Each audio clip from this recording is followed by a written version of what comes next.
Nathan, many congratulations. A straight sets win. Did that game go exactly how you planned it? Yeah, he did. You know, I thought he played a bit better than that, if I'm dead honest with you, but it was tough because, you know, for me, the game plan was to win the first set, obviously, but you know the Ali Pali crowd, they're fantastic, but they love an underdog. You know, I've been in that position myself where you're an underdog and they want you to win, and the last thing I wanted was 3,000 people chanting USA. So it was important to win that first set. I did. After I won the second set, in my head I'd won, which is always dangerous. But the job was done. I think he didn't throw anything really at me. You know, I never set up shots when a guy's on a finish, and I can't remember what it was, but I didn't go for the bull, and he was on. I think he was on 152. I never do that. But that's how I felt my opponent was playing at that time. So yeah, it was a straightforward win. Every time he kind of hit a decent score, I hit a decent score. I did what I had to do, and that was it. Do you take a lot of confidence from the fact that you won this game without kind of getting into your fifth gear, if you will? You averaged 92, which is a good performance, but we didn't see like the prime Nathan Aspinall up there. No, and I wanted to. You know, I think the first game I was a bag of nerves, but I played well and produced some good stuff. I thought tonight, the way I was practicing, I had a chat with Luke beforehand, and I felt really good. But sometimes, you know, we're not robots. You know, it's hard to play amazing when your guy's not playing well. You know, and then sometimes you can get in that trap of trying too hard to impress the crowd, and then it all just goes Pete Tong, you know what I mean? So, no, I think obviously when I went 2-0 up, I said to Dean at the break, I was like, just win this leg, win this set. It's not been great, but I've won and I'm back after Christmas, and that's what I did. And you've returned after Christmas 7 times out of 8 appearances here, a very impressive record. Yeah. Are you, at this stage of your career and at this tournament, where do you think your confidence is at compared to those other years? It's the highest it's ever been, by an absolute country mile. There's not even any comparison. You know, this is the first time since I can remember. I said it. My last game when I won, I've got no injuries, got no dartitis. There's absolutely no. I love to moan, and I can't moan about anything. Yeah, I just feel great. You know, everything's fantastic, and you know, I played. You know, not played on the last day this year, which is great, so I can get an extra day at home. But now I feel confident, and I'm not. It's going to sound. I don't want to sound disrespectful. I feel like I'm not even really. I have tried. That sounds wrong, but I've not been as focused as I should do because I feel like I've not had to, and I'm saving. I feel like I've saved a lot of mental energy over these first 2 games, and you know, I think I'll need that. You know, after Christmas, certainly. You know, got Kevin next, great player. But yeah, I'm confident that I can have a deep one. Best of luck. Cheers, mate. Nathan, congratulations. When we lose James Wade and Gerwyn Price in a short space of time, 2 players in the top 10, does that sharpen your mind and everyone else's mind to stay focused? Because losing big players like that early just sends shockwaves through the tournament. Nah, I don't really think so. I think, you know, I know my little section. To get to where I know my little section, and I'm like, it don't really affect me. But no, I think the only thing it does say, like you just said then, is don't take people for granted. You know, I took Lawrence for granted first game. I'll openly admit it, and he played fantastic. And if he took that set to go 2-all, who knows what would have happened. But I think that's the one thing I took away from the not necessarily Wade, because Ricky's a fantastic dart player. But certainly Gezi last night. Well, Wes is a great player. You know what I mean? He played amazing. It's just don't take your opponent lightly, and I didn't take Leonard lightly at all tonight. But you know, very quickly you get to see where their game's at, and it wasn't good enough to beat me tonight. And you know, I stay focused for the job in hand. The bit you said on your Sky interview about wanting to put on a performance like early in the tournament. The longer the tournament goes, with the stakes getting higher, the title and the money on offer, is it harder to put on those performances and please the crowd instead of just being businesslike? I think the first two games, because again, I don't want to be disrespectful to my opponents, but I should win. You know what I mean? And if I don't win, it's a massive upset, and you know, people say I'm rubbish, that kind of thing. That's when you want to put a show on. Last 32 after Christmas, you don't care about that. You care about winning. You know, you've had the 2 games to settle into the tournament, and you know, potentially if your opponent doesn't play very well, put on a show. Like tonight, didn't happen. I still won. When you come back after 32, I ain't thinking like that. I'm thinking about winning my game against a very tough opponent, and anyone that's left in this last 32 are fantastic dart players, and you have to be on your A game. Well, you touched on your opponent, Kevin Dukes. You said that he's got a good record against you. Does that, again, motivate you even more when the record is like that? Yeah. You know, Kevin's a fantastic, I think he's a very underrated dart player. I thought he handled himself very well this afternoon. I said it on TalkSport before. The crowd obviously were well against him, and he handled himself very well.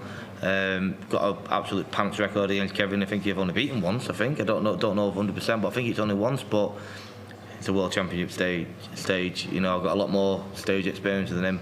I play pretty steady to get through to after Christmas, and I'm probably averaging higher than him, and I've not really tried that much. So, yeah, I'm confident I'll come through, but I have got to be in my game. Cheers, mate. Nathan, well done tonight. You said about that focus maybe hasn't been quite at 100% yet. What do you have to do to make sure that it is at 100% post-Christmas? My opponents play better against me, and I'm not being obnoxious there. You know, if my opponents are playing better against me, I've got to be sharper and more focused. But you know, I played Leonard Gates tonight, and you know, I think he played a lot better than that last time I played him here. When they're throwing 45s and 60s and 85s against you, it's hard to, you know, you're having that many darts at double. You know, you're leaving 64 and the guy's still on 250. It's hard to get that extra. I don't want to sound a muppet because everyone jumps on it, but it's hard to produce your A-star stuff when you're getting C level thrown back at you. You know what I mean? And yeah, I think, you know, halfway through that game, I'm like just concentrate on winning the game, win the game, and yeah, we'll see what happens after Christmas. You spoke about it on Sky, but when Leonard came in here after his first foreign win, he said he would try and have a little go in the practice room. He said about the Chewbacca mask. Just explain all that to us. Oh God, I was really scared. I'm not gonna lie. I walked in and some guys tapped me on the shoulder and turned around, and I got Chewbacca shouting at me. And it was Leonard Gates with this mask on. It was quite terrifying, I'm not going to lie. I think the maddest thing out of it all was we bulled up. I won the bull. And then like he was practising in a different room. And then he decided to then stay on that dartboard for the next 10 minutes, practising with the Chewbacca mask on, which I thought was absolutely mental. And I actually went up to him, are you playing in that or what? But nah, he's a nice guy, he's a character, and you know, he could have been a tricky opponent. Luckily he wasn't, but yeah, I wish him all the best. Nathan, well done on that victory. You said that Leonard didn't play his best stuff, but how did you find the game playing against him? To know the game against Lawrence Lager was really difficult for you. Yeah. How was it playing Leonard? No, because he could play his darts, you know what I mean? He threw his darts. He was a lot quicker than I thought he'd be, actually, to be fair to him. He threw his darts, took his darts out, stood behind me, let me throw my darts, and it was a game of darts. And that's why there was no dramas on stage or anything tonight. He just played a game of darts, and you know, I played a game of darts, and I was better and I won. And simple as that. You said that your confidence is higher now than it's ever been. Why is it higher now compared to when you lifted the UK Open or won the World Match Play? I'm more consistent. You know, I won the match play with dartitis. I've got none of that to contend with. I'm just happy, and I've had a fantastic season. There's not many people in the world of darts that have had a better season than me. You know, I think I won 3, maybe 4 titles, I can't remember. But you know, I've had a great season, and obviously when you're winning, you're getting confidence from that. There's no better feeling in the world than winning darts tournaments, and I've won a few this year, and yeah, just combination of lots of things, mate, to be fair. When you had all the issues with the injuries and also the dartitis, did you really believe in yourself that you could get back to this level where you're sitting in front of us saying this is the best that you've ever played? Tough question, really, because I've said in a few interviews where, like, when he had I remember, I think it was, well, there's always a story with me. We went to KFC, me, Kirsty and the girls last week, and Denton Rock near Manchester. And I said, you know, remember the last time we was in Akehurst? We came back from a darts tournament, and yeah, I went, that was when I threw my dart when I played Rasma on the stream. And that was when I remember sat in there and I went, I'm quitting darts. That was probably 13 months ago. I was in tears. I went, I can't do this anymore. I didn't play darts for this. And I rang Chris O'Connor up, who does my hypnotherapy, and that guy saved me. So, did I think I'd be sat here as confident thinking I could win the World Championship? No. But I fought for everything that I'm at now. And, you know, I don't often blow smoke up my arse, but I've done pretty well. Thank you, Nathan. Well played tonight. I can say that, can't I? Yeah. You're not bleeping that one out, are you? How have you got in here? I want to mess it up. Nathan, congratulations on a real businessman performance there. Thank you. You've got a reputation of being a dogged performer. You love a scrap on the board. As you said, you play your best darts when your opponent's throwing haymakers at you. You have that ability to throw them back. But now your game's developed even more, where you're sitting there with a bundle of confidence and you're starting to believe in yourself a lot more. Yeah. Obviously, you've just mentioned there about the hypnotherapy. What else has changed in your approach? Again, confidence from winning. That's certainly the biggest thing. But the stuff I do away from the hockey is massive. You know, I'm not going to bore you all again with what I said the other night, but you know, I think it's gone down quite well. I've seen the comments and the reviews, what people have said, and obviously you boys have shared it all, and I think it's gone down fantastic, and I meant every word. But you know, I do a lot of work away from the hockey. I've got a fantastic family. I've just got everything that you need to be a successful sportsman. I don't know why I'm a lucky guy, but I've got everything that I need at my fingertips, and it's down to you to use them and to take advantage of what you've got and not do stupid things. And you know, I've done stupid things in the past, but now I'm like, there's a lot of money, there's a lot of tournaments, there's a lot of trophies to be won. I've been given a gift, an opportunity to be very successful in life, and don't F it up, and just try and do everything you can to be the best version of yourself. So, using your nickname, do you think you've shed all that old skin and dead skin? Wow! You waited ages to say that, yeah. and this is a new Nathan Aspinall. Yeah, I think obviously when you've been to the bottom, which I have with my injuries and my diets and everything, when you're winning and you're playing well, that was quality better.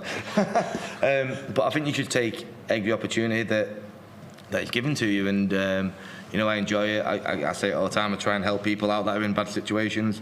But no, I think I'm a different player this year. Certainly the last 6 months have been fantastic. I've not really shown anything so far in this tournament. I've just won. But yeah, rest assured, I get an extra couple of days at home compared to what I normally get. I'm going to really enjoy my Christmas. I'm going to get absolutely hammered on Christmas Day because I'm not coming back till the 27th. And yeah, we'll see what happens after that. Well, we wish you the very best luck in the next round. Have a Merry Christmas. Yes. Yeah. Hi Nathan, congratulations. Thank you. We've seen some of your best stuff on the biggest stage against the best players. So whether that's here at Ali Pali or the Premier League, do you allow yourself to look ahead in the draw, your potential opponents like Luke Humphries, and do you believe you'll hit a new level and you can beat the best players? Yeah, I think I'm not even concerned about the levels. I said earlier on that everyone else is bothered about averages. Certainly in set play, it means absolutely squat. You know what I mean? And I think if you ask every 128 dart players who's in this World Championship, do you care that you average 92? Everyone will say, not bothered. It's about winning. You know what I mean? Every game's big, you're into that next round. Everyone else is more fixated on the averages than the players. We don't care. The amount of times we could throw legs away because we're not in that leg or whatever. But I know when people are throwing something big at me, I'll reply with something big. And, you know, last 32, that's what you're going to have to do. And have you been able to look further ahead in the draw at who's, you know, you said you've been looking at your side of the draw. Do you ever concern yourself with that, or do you focus on just Kevin Dukes and then pass? Yeah, well, I know I'm going to beat Kevin Dukes, then I'm going to beat Humphries, and then I got a clue. A new potential last 16 clash with Luke. That's kind of as far as I've gone. That was kind of my first aim, is get to that last 16, play Luke. We'll see what happens there. Obviously, you know, on paper I should have played Mike Dedeker. You know, I knew that. But you know, it's a clash with Kevin Dotes, and he's a great dart player. Got an absolute terrible record against him, but we'll put it right after Christmas. Great, thank you. Cheers. Nathan, who's in your opinion the best Dutch player at this moment? Danny Noppet. I want to mention Van Veen. Yeah, I think them two are fantastic dart players. You know, obviously Michael's been the best for God knows how long, but yeah, Danny Noppet and Van Veen are something special. Do you see in Gian, he played in the match before you, do you see in him a world champion in the future? 100%.